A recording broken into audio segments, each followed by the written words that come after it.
ನಮಸ್ತೆ ಸ್ನೇಹಿತರೆ, ನನ್ನ ಹೆಸರು AC ಚೆನ್ನಪ್ಪ ಅಂತೇಳಿ. ನಾನೊಬ್ಬ ನಿವೃತ್ತ ಶಿಕ್ಷಕರ ಬಡಾವಣೆ ಮದ್ದೂರು. ಸ್ನೇಹಿತರೆ, ಇಲ್ಲಿ ನಾನು ಪ್ರತಿ ದಿವಸ ಒಂದು ವಾಕನ್ನು, ನನ್ನ ಬೆಳಗಿನ ವಾಯುವಿಹಾರವನ್ನು ಮಾಡ್ತೀನಿ ಇಲ್ಲಿ. ಸ್ನೇಹಿತರೆ, ಕೊಲ್ಲಿ ಸರ್ಕಲ್ ಅಂತೇಳಿ, ಮದ್ದೂರಿನ ಕೊಲ್ಲಿ ಸರ್ಕಲ್ ಪ್ರತಿಷ್ಠಿತ ಜಾಗ. ಅದು ನಮ್ಮ ಭಾಳಷ್ಟು ಇದರಿಂದಲೂ ಕೊಲ್ಲಿ ಸರ್ಕಲ್ಲು ಫೇಮಸ್ಸು. ಅಲ್ಲಿ ಇವತ್ತು ಬಸ್ ಸ್ಟಾಪು ನಿಲ್ಲೋದಿಲ್ಲ, ಬಸ್ಗಳು ನಿಲ್ಲೋದಿಲ್ಲ. ಅದೊಂದು ದೊಡ್ಡ ಕೊರತೆ ನನಗೆ. ಆ ಕೊಲ್ಲಿ ಸರ್ಕಲ್ಲೇ ಫಸ್ಟು ನಮಗೆ ಇಲ್ಲಿ ಒಂದು 60 ವರ್ಷ ಹಿಂದಿನ ಮಾತು ನಾನು ಹೇಳ್ತಾ ಇರೋದು. ಕೊಲ್ಲಿ ಸರ್ಕಲ್ಲು, ಅಲ್ಲಿಂದ ಸ್ವಲ್ಪ ಮುಂದೆ ಬಂದರೆ ಇಲ್ಲಿ ಕೋಡಹಳ್ಳಿ, ಬೆಂಗಳೂರಿಗೆ ಹೋಗಬೇಕಾದ್ರೆ ಕೋಡಹಳ್ಳಿ ಅಂತ ಬರುತ್ತೆ. ಅಲ್ಲಿ ಒಂದು ಫ್ಲೈಓವರ್ ಆಗಿದೆ ಸ್ನೇಹಿತರೆ. ನೋಡಿ, ಇದು ಫ್ಲೈಓವರು. ಅದಕ್ಕೆ ಹೊಂದ್ಕೊಂಡಂಗೆ ಒಂದು ಸರ್ವೀಸ್ ರಸ್ತೆ ಒಂದು ಕಡೆ ಮಾತ್ರ ಆಗಿದೆ ಇಲ್ಲಿ. ಮತ್ತೊಂದು ಕಡೆ ಆ ಕಡೆಗೆ ಸರ್ವೀಸ್ ರಸ್ತೆಯನ್ನು ಮಾಡಿಲ್ಲ ಅವರು. ಏನು ಜವಾಬ್ದಾರಿ ಈ ಸೇತುವೆ ಮಾಡಿದಂತಹ ಪುಣ್ಯಾತ್ಮ ಅವನು ಮಾಡಬೇಕಾಗಿರ್ತಕ್ಕಂಥದ್ದು.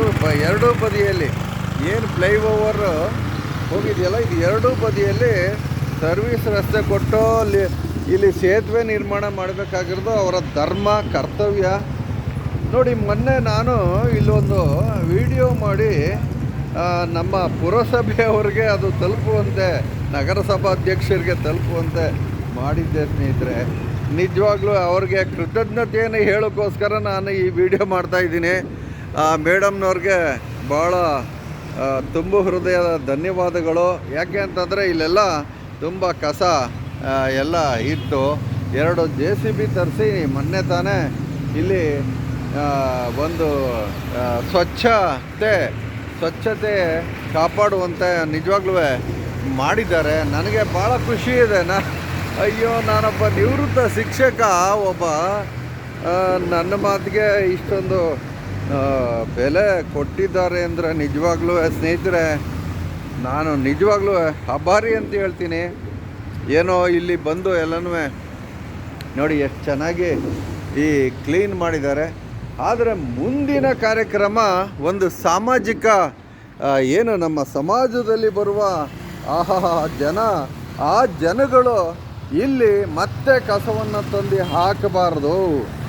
ಇದು ನಾನು ಕೇಳ್ಕೊಳ್ಳುವಂಥದ್ದು. ಮತ್ತೆ ಇಲ್ಲಿ ಕಸ ತಂದು ಹಾಕಿದ್ರೆ ಅವರು ಪಾಪ ಮಾಡಿ ಏನು ಪ್ರಯೋಜನ? ಮತ್ತೆ ಇಲ್ಲಿ ಕಸವನ್ನು ಹಾಕದಂತೆ ತಡಿಬೇಕಾಗಿರೋದು. ಅದಕ್ಕೆ ಒಂದು ಸಹಾಯವಾಣಿ ಕೊಡಿ. ನನ್ನಂತಹ ಹಲವಾರು ಸಾರ್ವಜನಿಕ ಜನ ಈ ಒಂದು ತಪ್ಪುಗಳನ್ನು ಆಗದಂತೆ ತಡೀತೀವಿ. ದಯಮಾಡಿ ಒಂದು ಸಹಾಯವಾಣಿಯನ್ನು ಕೊಡಿ. ಅದರಿಂದ ಖಂಡಿತ ಇಂಥ ಕೆಲಸಗಳು ಸುಗಮವಾಗಿ ಆಗ್ತವೆ ಅಂತ ನಾನು ಭಾವಿಸ್ತೀನಿ ಸ್ನೇಹಿತರೆ. ನಿಜವಾಗ್ಲೂ ನನಗೆ ಭಾಳ ಖುಷಿ ಇದೆ. ಮೇಡಮ್ನವ್ರಿಗೆ ನನ್ನ ತುಂಬ ಹೃದಯದ ಧನ್ಯವಾದಗಳು. ನಿಜವಾಗ್ಲೂ ತಮ್ಮ ಅಧಿಕಾರದ ಒಂದು ವ್ಯಾಪ್ತಿ ಏನಿದೆ ಅದನ್ನು ಇಂಥ ಕಡೆ ಬಳಸಿ. ನೋಡಿ, ಇಲ್ಲಿ ಒಂದು ಫುಟ್ಪಾತ್ ಇದೆ. ಆ ಫುಟ್ಪಾತ್ನಲ್ಲಿ ನೋಡಿ, ಈ ಒಂದು ಸೇತುವೆಗೆ ಒಬ್ಬ ಮಹಾನ್ ಸರ್ವಿಸ್ ರಸ್ತೆ ಕೊಟ್ಟಿದ್ದಾನೆ, ಸಂತೋಷ. ಆದರೆ ನೋಡಿ, ಇಲ್ಲಿ ಫುಟ್ಪಾತ್ ಇದೆ. ನೋಡಿ, ಫುಟ್ಪಾತು ಮೊನ್ನೆ ಸ್ವಲ್ಪ ಮಳೆ ಆಯಿತು, ಇವತ್ತು ನಾನು ತಿರುಗಾಡೋಕ್ಕೆ ಆಗ್ತಾಯಿಲ್ಲ. ಯಾಕೆ ಅಂತ ಅಂದರೆ ಇಲ್ಲಿ ಆ ನೀರು ಸಲೀಸಾಗಿ ಹೋಗುವಂಗೆ ಮಾಡಲಿಲ್ಲ, ವ್ಯವಸ್ಥೆ ಮಾಡಲಿಲ್ಲ. ನೋಡಿ, ನಾನೇನಾದರೂ ಇದರಲ್ಲಿ ಹೋಗಬೇಕು ಅಂದರೆ ಹಿಂಗೆ ಈ ಥರ ಸರ್ಕಸ್ ಮಾಡಿಕೊಂಡು ಹೋಗುವಂಥದ್ದು. ಅಲ್ಲಿಂದ ಅಲ್ಲಿ ಟಾರ್ ರಸ್ತೆ ಆಗಿದೆಯಲ್ಲ, ಅದೇ ರೀತಿ ಇಲ್ಲೂ ಕೂಡ ಟಾರ್ ರಸ್ತೆ ಆಗಬೇಕು. ನೀರು ಹೋಗೋದಕ್ಕೆ ಇಲ್ಲಿ ಕೆಲವು ಪೈಪ್ಗಳನ್ನು ಹಾಕಿದ್ದಾರೆ. ಅದೆಲ್ಲ ತುಂಬಿಕೊಂಡು ಇಲ್ಲಿ ನೀರು ಹೋಯ್ತಾ ಇಲ್ಲ. ದಯಮಾಡಿ ಇಂಥ ನ್ಯೂನತೆಗಳನ್ನು ಸಂಬಂಧಪಟ್ಟ ಅಧಿಕಾರಿಗಳಷ್ಟೇ ನಾನು ಕೇಳೋದು. ಸಂಬಂಧಪಟ್ಟ ಅಧಿಕಾರಿಗಳು ಬಂದು ನೋಡಿ ಇದನ್ನೆಲ್ಲ. ಇಲ್ಲಿ ಕಸ ಇತ್ತು, ಎಲ್ಲ ತೆಗೆದುಹಾಕಿದ್ದಾರೆ. ಆದರೆ ನೀರು ಹೋಗೋಕ್ಕೆ ವ್ಯವಸ್ಥೆ ಮಾಡಲಿಲ್ಲ. ಮತ್ತು ಟಾರ್ ಆಗಿಲ್ಲ ನೋಡಿ, ಅಲ್ಲಿ ಟಾರ್ ಆಗಿದೆಯಲ್ಲ ಅದೇ ಥರ ಇಲ್ಲೂ ಟಾರ್ ಮಾಡಿಬಿಟ್ರೆ ನನ್ನಂಥ ಅದೆಷ್ಟೋ ಹಿರಿಯ ನಾಗರಿಕರು ತಮ್ಮ ಪ್ರಾಣನ ಉಳಿಸ್ಕೋಬೋದೇನೋ. ಮೊನ್ನೆ ಅಲ್ಲಿ ಹೋಗ್ತಾ ಇರ್ಬೇಕಾದ್ರೆ ಯಾರೋ ಒಬ್ಬ ಲಾರಿಯವನು ಮೇಲೆ ಬಿಟ್ಟಿದ್ದ ನನ್ನ ಮೇಲೆ, ನಾನು ಹೆಂಗೋ ಬಚಾವಾದೆ ಸ್ನೇಹಿತರೆ. ಇದು ನಿಜವಾಗ್ಲೂ ಒಂದು ಸಾಮಾಜಿಕ ಕಳಕಳಿ ಅಂತ ಹೇಳ್ಬೋದು. ಇದನ್ನ ಸಾಮಾಜಿಕ ಕಳಕಳಿ ಅಷ್ಟೇ. ಒಂದು ಸಮಾಜದಲ್ಲಿ ತಿದ್ದಬೇಕಾಗಿರುವಂಥ ಕೆಲಸ ಇವೆಲ್ಲ, ಆಗಬೇಕಾಗಿರುವಂಥ ಕೆಲಸಗಳು. ಈ ಹೊಳೆನಲ್ಲಿ ಅನಾಚಾರಗಳು ಭಾಳಷ್ಟು ನಡೀತಾ ಇದ್ದಾವೆ. ಏನು ಈ ಹೊಳೆ ಒಳಗಡೆ ಮರಳನ್ನು ತುಂಬ್ತಾ ಇದ್ದಾರೆ, ಮರಳು ದಂಧೆ ನಡೀತಾ ಇದೆ. ಅಲ್ಲಿ ಏನು ಬೋಟ್ಗಳಲ್ಲಿ ನೋಡಿ, ಬೋಟ್ಗಳಲ್ಲಿ ಅಲ್ಲಿ ಮರಳು ದಂಧೆ ನಡೀತಾ ಇದೆ. ಇದೇ ಥರ ನಮ್ಮ ಹಾಲೂರು ಬಳಿ ಒಂದು 1994ನೇ ಇಸ್ವಿನಲ್ಲಿ ಒಂದು ಸೇತುವೆ ಮಾಡಿದರು, ನಿರ್ಮಾಣ ಆಗಿತ್ತು. ಅಲ್ಲೆಲ್ಲ ಮರಳನ್ನು ಬಗೆದು ಅದು ಸೇತುವೆ ಬಿದ್ದೋಗಿದೆ ಸ್ನೇಹಿತರೆ. ನಿಜವಾಗ್ಲೂ ನಾನು ಬೇಕಾದ್ರೆ ತೋರಿಸ್ತೀನಿ, ಅದನ್ನೆಲ್ಲ ವಿಡಿಯೋ ಮಾಡ್ತೀನಿ ನಿಮಗೆ ನೋಡಿ. ಆ ಸ್ಥಿತಿ ಈ ಸೇತುವೆಗೆ ಬಾರದಿರಲಿ. ದಯಮಾಡಿ ಯಾರು ಆ ಮರಳನ್ನು ಇಲ್ಲಿ ದಂಧೆ ಮಾಡ್ತಾಯಿದ್ದಾರೆ ಅವ್ರಿಗೆ ತುಂಬ ನಾನು ಕೇಳ್ಕೊಳ್ತೀನಿ, ನಮ್ಮ ಆ ಸೇತುವೆಗೆ ಆದಂತಹ ಆಲೂರಿನ ಬಳಿ ಆದಂತಹ ಏನು ದುರಂತ ಈ ಕೋಡಹಳ್ಳಿ ಬಳಿ ಆಗದೇ ಇರಲಿ ಅನ್ನೋದು ನನ್ನ ಒಂದು ಕೋರಿಕೆ ಸ್ನೇಹಿತರೆ. ನೋಡಿ, ಇಲ್ಲಿ ದಂಧೆ ನಡೀತಾ ಇದೆ. ಮೇಲ್ಗಡೆ ನೋಡಿ, ಇಲ್ಲಿ ಮರಳು ಹೊಡಿತಾ ಇದ್ದಾರೆ. ಅದೇ ಊರದ್ದು ನನಗೆ ಗೊತ್ತಿಲ್ಲ ಯಾರು ಮಾಡ್ತಾಯಿದ್ದಾರೋ ಅಂತ. ದಯಮಾಡಿ ಈ ಸೇತುವೆಯನ್ನು ಉಳಿಸಬೇಕು, ಈ ಸೇತುವೆ ಬೀಳದಂತೆ ಕಾಪಾಡಬೇಕಾಗಿರೋದು ಈ ಒಂದು ಸಾರ್ವಜನಿಕರು ಇವರ ಕರ್ತವ್ಯ ಅಂತ ನಾನು ಭಾವಿಸ್ತೀನಿ ಸ್ನೇಹಿತರೆ. ನಿಜವಾಗ್ಲೂ ಸಮಾಜಕ್ಕೆ ಏನು ನಮ್ಮ ಜನನಾಯಕರು ಒಂದು ಸಮಾಜಕ್ಕೆ ಕೊಡುಗೆಯನ್ನು ಕೊಡಬೇಕು. ಅನ್ಯಾಯಗಳು ಎಲ್ಲಿ ನಡೆಯುತ್ತವೆ ಅದನ್ನು ಅಲ್ಲೇ ನಿರ್ಮೂಲನೆ ಮಾಡಬೇಕು.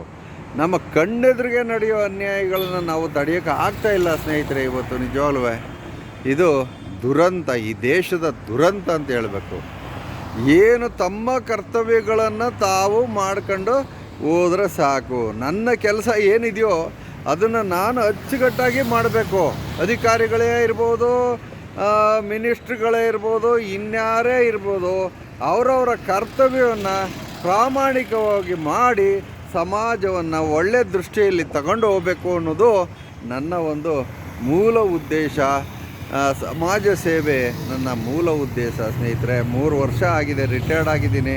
ನಾನು SM ಕೃಷ್ಣಾಜಿ ಅವರ ಶಾಲೆಯಲ್ಲಿ ನಾನು ಶಿಕ್ಷಕನಾಗಿದ್ದೆ. ಅವರು ಮುಖ್ಯಮಂತ್ರಿ ಆಗಿದ್ದಂಥ ಸಂದರ್ಭದಲ್ಲಿ ವಾಚಕರ ವಾಣಿಯನ್ನು, ಪ್ರಜಾವಾಣಿಯಲ್ಲಿ ಬರುವ ವಾಚಕರ ವಾಣಿಯನ್ನು ಓದ್ತಿದ್ರಂತೆ. ಏನು ಜನ ಏನು ಆ ರಿಯಾಕ್ಷನ್ ಏನನ್ನು ಕೊಡ್ತಾ ಇದ್ದಾರೆ, ಆ ಕುಂದುಕೊರತೆಗಳನ್ನು ಕಂಡುಹಿಡಿಯೋದಕ್ಕೆ ಅವರು ವಾಚಕರ ವಾಣಿಯನ್ನು ಓದ್ತಿದ್ರಂತೆ. ನಾನು ಕೂಡ ಹಲವಾರು ಬಾರಿ ಕುಂದುಕೊರತೆಗಳಲ್ಲಿ ಬರೆದಿದ್ದೀನಿ.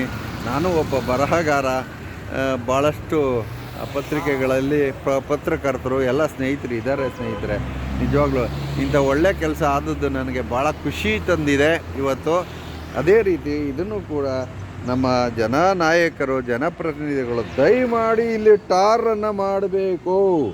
ಟಾರ್ ಮಾಡಿ ಇಲ್ಲಿ ನಾನು ಓಡಾಡೋದಕ್ಕೆ ಅನುಕೂಲ. ನಾನೊಬ್ಬನೇ ಅಲ್ಲ, ನನ್ನಂತಹ ಹಲವಾರು ಹಿರಿಯ ನಾಗರಿಕರು ಸಲೀಸಾಗಿ ಓಡಾಡುವಂತೆ ಈ ಒಂದು ರಸ್ತೆಯನ್ನು ಸರಿಪಡಿಸಬೇಕು ಅಂತ ನಾನು ಈ ಮೂಲಕ ಕೇಳ್ಕೊತೀನಿ ಸ್ನೇಹಿತರೆ.